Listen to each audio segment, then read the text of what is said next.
Rohail voice کے تمام دوستوں کو خلوص بھرا سلام۔ میں ہوں روہیل خان اور آپ دیکھ رہے ہیں روہیل وائس چینل۔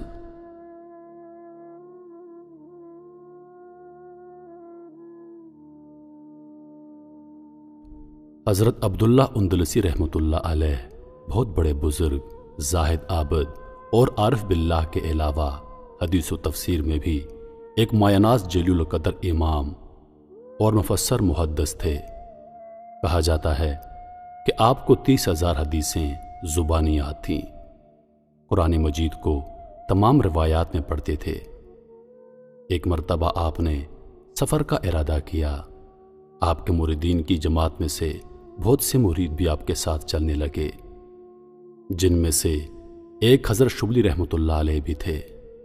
حضرت شبلی رحمۃ اللہ علیہ نے فرمایا کہ ہمارا قافلہ خدا تعالیٰ کے فضل و کرم سے نہایت امن و امان اور آرام و سکون اور اطمینان کے ساتھ منزل مقصود کی طرف جا رہا تھا۔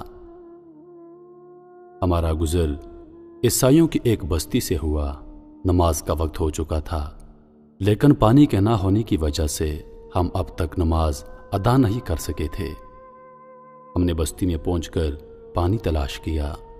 ہم نے پوری بستی کا چکر لگایا۔ اس دوران ہم چند مندروں اور گرجا گھروں پر پہنچے، جن میں آفتاب پرستوں، یہودیوں اور صلیب پرستوں، نصرانیوں کے راہبان اور پادریوں کا مجمع تھا۔ کوئی آفتاب کو پوجتا تھا، کوئی آگ کی پوجا کرتا تھا اور کوئی صلیب کو اپنا قبلہ حاجات مانے ہوئے تھا۔ ہم نے یہ دیکھا تو ہم سب کو بہت تعجب ہوا اور ہم ان لوگوں کی کم عقلی اور گمراہی پر حیرت کرتے ہوئے آگے بڑھتے گئے۔ ہم گھومتے گھومتے بستی کے کنارے پر ایک کنویں پر پہنچے، جس پر چند نوجوان لکڑیاں پانی بھر کر ایک دوسرے کو پلا رہی تھیں۔ اتفاق سے شیخ مرشد حضرت عبداللہ بن اندلسی رحمۃ اللہ علیہ کی نظر ان لڑکیوں میں سے ایک لڑکی پر پڑی، جو کہ اپنے خداداد حسن و جمال میں سب لڑکیوں سے ممتاز ہونے کے ساتھ ساتھ خوبصورت زیور اور لباس سے بھی آراستہ تھی۔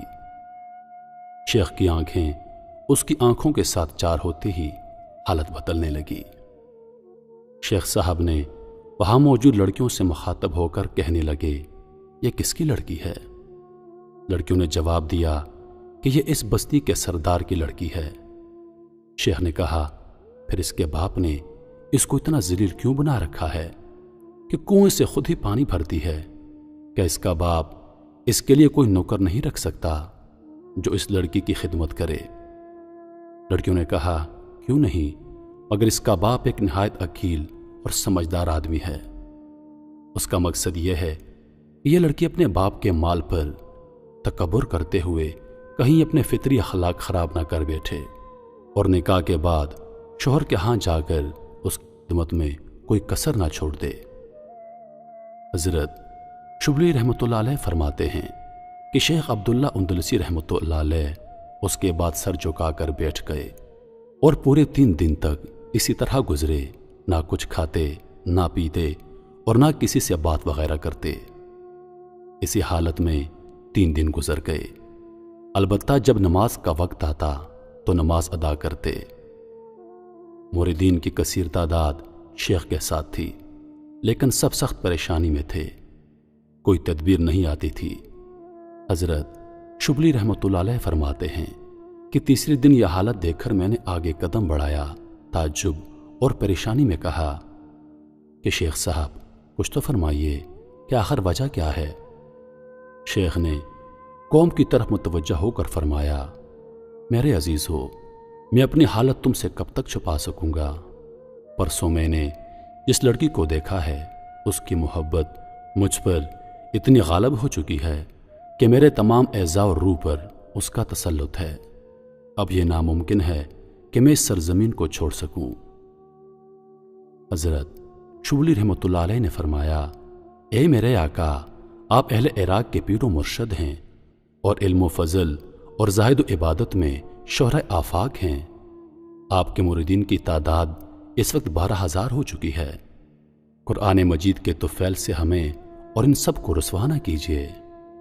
شیخ نے فرمایا، میرے عزیزو، میرا اور تمہارا فیصلہ تقدیر خداوندی کا ہو چکا ہے، مجھ سے ولایت کا لباس اتار دیا گیا ہے اور مجھ سے ہدایت کی علامات اٹھا لی گئی ہیں۔ شیخ نے یہ کہہ کر رونا شروع کر دیا اور فرمایا، اے میری قوم، فیصلہ قدرت کی طرف سے ہو چکا ہے، اب یہ کام میرے بس کا نہیں ہے۔ حضرت شبلی رحمۃ اللہ علیہ فرماتے ہیں کہ ہمیں اس عجیب و غریب واقعے پر بڑا تعجب ہوا اور ہم نے حسرت سے رونا شروع کر دیا۔ شیخ صاحب بھی ہمارے ساتھ رو رہے تھے، یہاں تک کہ زمین آنسوں سے تر ہو گئی۔ اس کے بعد ہم مجبور ہو کر اپنے وطن بغداد کی طرف لوٹے۔ لوگ ہمارے آنے کی خبر سن کر شیخ ابو عبداللہ رحمۃ اللہ علیہ کی زیارت کے لیے شہر بغداد سے باہر استقبال کے لیے آئے، اور شیخ ابو عبداللہ رحمۃ اللہ علیہ کو ہمارے درمیان نہ دیکھ کر سب نے دریافت کیا کہ شیخ صاحب کیوں نہیں آئے، وہ کہاں ہیں؟ ہم نے سارا واقعہ لوگوں کو بتا دیا۔ واقعہ سن کر لوگوں میں کوہرام مچ گیا۔ شیخ ابو عبداللہ اندلسی کے مریدوں میں سے جماعت کی کثیر تعداد خدائے بے نیاز کی بارگاہ میں دعائیں کرنے لگے کہ اے مقلوب المقلوب، ہمارے شیخ کو ہدایت دے دیں اور پھر اپنے مرتبے پر لوٹا دیں۔ شیخ کے جانے کے بعد بغداد کی تمام خانقاہیں بند ہو گئیں اور 1 سال تک اسی غم اور افسوس میں شیخ کے فراق میں لوٹتے رہے۔ آخرکار ہم نے فیصلہ کیا کہ خبر تو لیں کہ شیخ صاحب کہاں ہیں اور کس حال میں ہیں۔ چنانچہ ہماری ایک جماعت نے شیخ کی طرف سفر کیا اور اس گاؤں میں پہنچ کر وہاں کے لوگوں سے شیخ کا حال دریافت کیا۔ گاؤں والوں نے بتایا کہ وہ تو جنگل میں سور چراتے ہیں۔ ہم نے کہا، خدا کی پناہ، یہ کیا ہو گیا ہے؟ گاؤں والوں نے بتایا کہ شیخ نے سردار کی لڑکی سے منگنی کرنا چاہی تو اس کے باپ نے اس شرط پر منظور کیا کہ وہ جنگل میں سور چرایا کرے گا۔ شیخ نے ہاں کر دی، چنانچہ شیخ صاحب سور چرانے کی خدمت پر مامور ہیں۔ ہم یہ سن کر ہکا بکا ہو گئے اور غم سے ہمارے کلیجے پھٹنے لگے، آنکھوں سے بے ساختہ آنسوؤں کا طوفان امڑنے لگا۔ بمشکل ہم اپنے دل تھام کر اس جنگل میں پہنچے۔ شیخ صاحب سور چرا رہے تھے۔ ہم نے دیکھا کہ شیخ پر نصارہ کی ٹوپی ہے اور کمر میں زنار باندھی ہوئی ہے، اور اس لاٹھی پر ٹیک لگائے ہوئے خنزیروں کے سامنے کھڑے ہیں جس لاٹھی سے وعظ و خطبہ کے وقت سہارا لیا کرتے تھے۔ شیخ کی اس حالت نے ہمارے زخموں پر نمک کا کام کیا۔ شیخ نے ہمیں اپنی طرف آتا دیکھ کر اپنا سر جھکا لیا۔ ہم نے قریب پہنچ کر السلام علیکم کہا۔ شیخ صاحب نے دبی ہوئی آواز میں وعلیکم السلام کہا۔ حضرت شبلی رحمۃ اللہ علیہ نے فرمایا، عشق، اس علم و فضل اور حدیث و تفسیر کے ہوتے ہوئے بھی آپ کا یہ حال ہے؟ شیخ اندلسی رحمۃ اللہ علیہ نے فرمایا، میرے بھائیو، یہ میں نے اپنے اختیار سے نہیں کیا بلکہ میرے مولا نے مجھے چاہا ویسا کر دیا، اور اس قدر مقرب بنانے کے بعد جب مجھے چاہا اپنے دروازے سے دور پھینک دیا، اور اس کے فیصلے کو کون ٹال سکتا ہے؟ اے میرے عزیز دوستو، خدائے بے نیاز کے قہر و غضب سے ڈرو، اپنے علم و فضل پر تکبر نہ کرو۔ اس کے بعد شیخ نے آسمان کی طرف نظر اٹھا کر کہا، اے میرے مولا، میرا گمان تیرے بارے میں تو ایسا نہ تھا کہ تو مجھے ذلیل اور خوار کر کے اپنے دروازے سے نکال دے گا۔ یہ کہہ کر شیخ صاحب نے رونا دھونا شروع کر دیا۔ شیخ نے آواز دے کر کہا، اے شبلی، اپنے غیر کو دیکھ اور عبرت حاصل کرو۔ شیخ صاحب نے کہا، نیک بخت وہ ہے جو دوسروں کو نصیحت کرے۔ حضرت شبلی رحمۃ اللہ علیہ نے رونے کی وجہ سے لہراتی ہوئی آواز سے نہایت دردناک لہجے میں کہا، اے میرے پروردگار، ہم تجھی سے طلب کرتے ہیں اور تجھی سے توبہ کرتے ہیں۔ ہر ایک کام میں ہمیں تجھ پر بھروسہ ہے، ہم سے اس مصیبت کو دور فرما دے، اس مصیبت کو تیرے سوا کوئی دور کرنے والا نہیں۔ شیخ صاحب کے سب موریدین اس میدان میں گڑ گڑا کر رونے لگے۔ یہ میدان حشر کا نمونہ بن گیا۔ ادھر حضرت شیخ بھی حسرت کے عالم میں زاروں کو تار رو رہے تھے۔ حضرت شبلی رحمۃ اللہ علیہ نے فرمایا، آپ حافظ قرآن تھے اور قرآن کو 7 قرات سے پڑھا کرتے تھے، کیا اب بھی اس کی کوئی آیت یاد ہے آپ کو؟ شیخ نے فرمایا، اے میرے عزیز دوستو، مجھے قرآن کی 2 آیاتوں کے سوا کچھ بھی یاد نہیں رہا۔ حضرت شبلی رحمۃ اللہ علیہ نے فرمایا کہ وہ آیتیں کون سی ہیں؟ شیخ نے فرمایا، ایک تو یہ ہے کہ جس کو اللہ ذلیل کرتا ہے اس کو کوئی عزت دینے والا نہیں، بے شک اللہ جو چاہتا ہے وہ کرتا ہے۔ اور دوسری آیت یہ ہے کہ جس نے ایمان کے بدلے میں کفر اختیار کیا وہ سیدھے راستے سے گمراہ ہو گیا۔ حضرت شبلی رحمۃ اللہ علیہ نے فرمایا، آپ کو 30,000 حدیثیں زبانی یاد تھیں، کیا ابھی ان میں سے کوئی ایک حدیث یاد ہے آپ کو؟ شیخ نے فرمایا، ہاں ایک حدیث یاد ہے، اور وہ یہ ہے کہ جو شخص اپنا دین اسلام بدل ڈالے اس کو قتل کر ڈالو۔ حضرت شبلی رحمۃ اللہ علیہ فرماتے ہیں کہ ہم شیخ صاحب کا یہ حال دیکھ کر شیخ صاحب کو وہیں چھوڑائے اور بغداد کی طرف دوبارہ کوچ کیا۔ ابھی ہم 3 منزل طے کر پائے تھے کہ تیسرے روز اچانک شیخ ابو عبداللہ اندلسی رحمۃ اللہ علیہ کو اپنے آگے دیکھا کہ نہر سے غسل کر رہے تھے اور بآواز بلند شہادتیں اشہد ان لا الہ الا اللہ و اشہد ان محمد الرسول اللہ پڑھتے جا رہے تھے۔ اس وقت ہماری خوشی کا اندازہ وہی شخص لگا سکتا ہے جس کو مصیبت سے پہلے ہماری مصیبت اور حسرت و غم کا اندازہ ہو۔ حضرت شبلی رحمۃ اللہ علیہ فرماتے ہیں کہ شیخ ابو عبداللہ اندلسی رحمۃ اللہ علیہ نے قریب پہنچ کر مجھے کہا کہ مجھے پاک کپڑے دو، اور کپڑا لے کر سب سے پہلے نماز کی نیت باندھی، اور ہم منتظر رہے کہ شیخ نماز سے فارغ ہوں تو مفصل واقعہ سنائیں گے۔ تھوڑی دیر کے بعد شیخ نماز سے فارغ ہوئے اور ہماری طرف متوجہ ہو کر بیٹھ گئے۔ حضرت شبلی رحمۃ اللہ علیہ فرماتے ہیں کہ ہم اس خدائے قدیر و علیم کا 1000 بار شکر گزار ہیں جس نے آپ کو ہم سے جدا کر کے دوبارہ ملا دیا، اور ہماری جماعت کی رونق بکھر جانے کے بعد پھر سے درود فرما دی۔ آپ ذرا بیان تو فرمائیے کہ شدید انکار کے باوجود پھر آپ کا آنا کیسا ہوا؟ شیخ فرماتے ہیں، میرے دوستو، جب تم مجھے چھوڑ کر واپس ہوئے تو میں نے خدا کی بارگاہ میں گڑ گڑا کر اللہ سے دعا کی کہ اے اللہ مجھے اس مصیبت سے نجات دے دے، میں تیرا خطا کار بنتا ہوں۔ خدا تعالیٰ نے میری آواز سن لی، میرے سارے گناہ معاف کر دیے۔ حضرت شبلی رحمۃ اللہ علیہ نے فرمایا کہ آپ کی اس آزمائش کا کیا کوئی سبب تھا؟ حضرت شیخ نے فرمایا کہ ہاں، جب ہم گاؤں میں اترے اور بت خانوں اور گرجا گھروں پر ہمارا گزر ہوا، آتش پرستوں اور صلیب پرستوں کو غیر اللہ کی عبادت میں مشغول دیکھ کر میرے دل میں تکبر اور بڑائی پیدا ہو گئی کہ ہم مومن ہیں اور یہ کمبخت کیسے جاہل کہ بے حس اور بے شعور چیزوں کی پرستش کرتے ہیں۔ مجھے اسی وقت ایک غیبی آواز آئی، یہ ایمان توحید کچھ بھی تمہارا ذاتی کمال نہیں، یہ سب کچھ ہماری توفیق سے۔ کیا تم اپنے ایمان کو اپنے اختیار میں سمجھتے ہو جو ان لوگوں کو تم حقیر سمجھتے ہو؟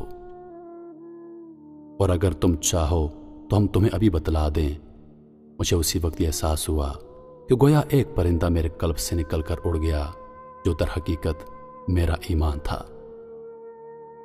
حضرت شبلی رحمۃ اللہ علیہ نے فرمایا کہ اس کے بعد ہمارا قافلہ نہایت خوشی اور کامیابی کے ساتھ بغداد پہنچا۔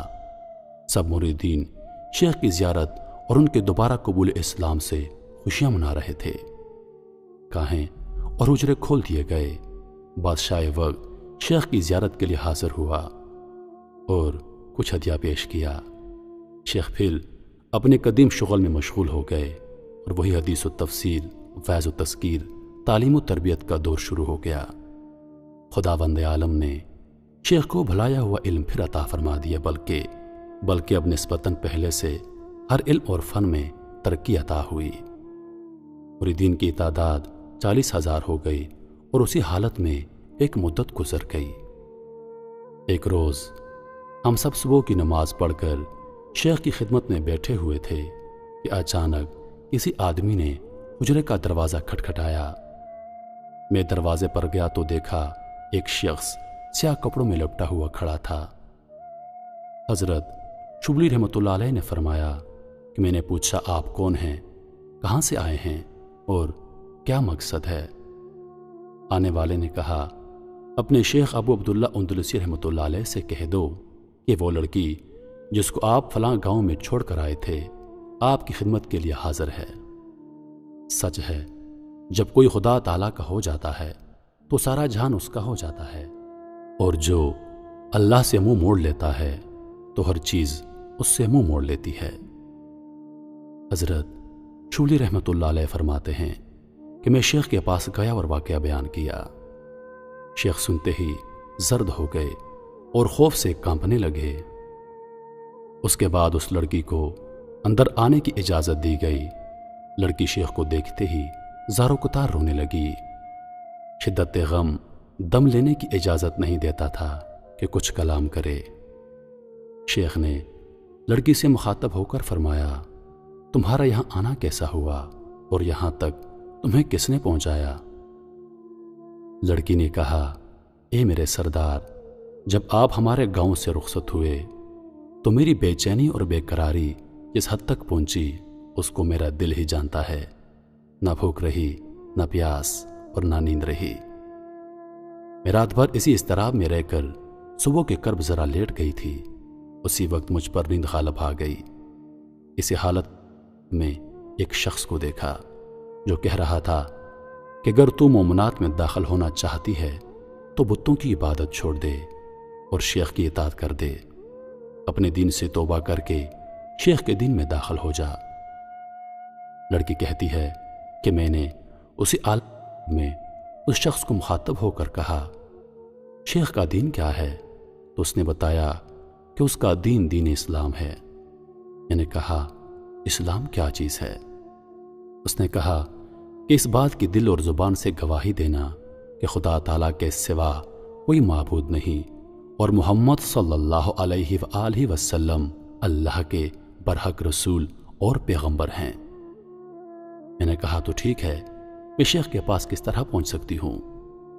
اس شخص نے کہا ذرا آنکھیں بند کر لو اور اپنا ہاتھ میرے ہاتھ میں دے دو۔ لڑکی نے کہا ٹھیک ہے۔ یہ کہا اور میں کھڑی ہو گئی اور ہاتھ اس شخص کے ہاتھ میں دے دیا۔ وہ شخص میرا ہاتھ پکڑتے ہوئے تھوڑی دور چل کر بولے بس اپنی آنکھیں کھول دو۔ چنانچہ جب میں نے اپنی آنکھیں کھولیں تو اپنے آپ کو دریائے دجلہ کے کنارے پر پایا۔ اب میں پریشان ہو گئی اور آنکھیں پھاڑ پھاڑ کر دیکھ رہی تھی کہ میں چند منٹوں میں کہاں سے کہاں پہنچ گئی۔ اس آدمی نے حجرے کی طرف اشارہ کر کے کہا یہ سامنے شیخ کا حجرہ ہے، وہاں چلی جاؤ اور شیخ سے کہہ دو کہ آپ کا بھائی حضرت خضر علیہ السلام آپ کو سلام کہتا۔ میں اس آدمی کے اشارے کے موافق یہاں پہنچ گئی اور آپ کی خدمت کے لیے حاضر ہوں، مجھے مسلمان کر لیجئے۔ شیخ ابو عبداللہ اندلسی رحمۃ اللہ علیہ نے اس لڑکی کو مسلمان کر کے ایک حجرے میں ٹھہرا دیا اور کہا کہ یہاں عبادت کرتی رہو۔ لڑکی عبادت میں مشغول ہو گئی اور عبادت میں تمام لوگوں سے سبقت لے گئی۔ دن بھر روزہ رکھتی اور رات بھر اپنے مالک کے سامنے ہاتھ باندھے کھڑی رہتی۔ محنت سے بدن ڈل گیا، ہڈی اور چمڑے کے سوا کچھ نظر نہیں آتا تھا۔ آخر کار اسی حالت میں مریض ہو گئی۔ مرض اتنا بڑھ گیا کہ موت کا نقشہ آنکھوں کے سامنے آنے لگا اور اب اس کا سفر آخرت آن پہنچا۔ اس کے دل میں اس بات کے سوا کوئی حسرت باقی نہ رہی کہ ایک مرتبہ شیخ صاحب کی زیارت کر لے اور اپنی آنکھیں ٹھنڈی کر لے، کیونکہ جس وقت سے اس حجرے میں آئی تھی اس وقت سے نہ شیخ نے اس کو دیکھا اور نہ ہی اس نے شیخ صاحب کو دیکھا، جس سے آپ چند گھڑی کے مہمان کی حسرت و غم کا اندازہ کر سکتے ہیں۔ آخر لڑکی نے شیخ کو بلاوا بھیجا کہ موت سے پہلے آپ کو ایک مرتبہ دیکھنا چاہتی ہوں۔ شیخ یہ سن کر فوراً تشریف لائے جہاں وہ لڑکی حسرت بھری نگاہوں سے شیخ کی زیارت کے لیے ترس رہی تھی۔ آنسوں میں ڈوبی ہوئی آنکھیں اسے ایک نظر بھی دیکھنے کی مہلت نہیں دیتی، لیکن اس لڑکی کی زبان سے یہ الفاظ نکلے دم آخر ہے ظالم دیکھ لینے دے نظر بھر کر، دم آخر ہے ظالم دیکھ لینے دے نظر بھر کر، صدا پھر دیدہ تر کرتے رہنا اشک افشانی۔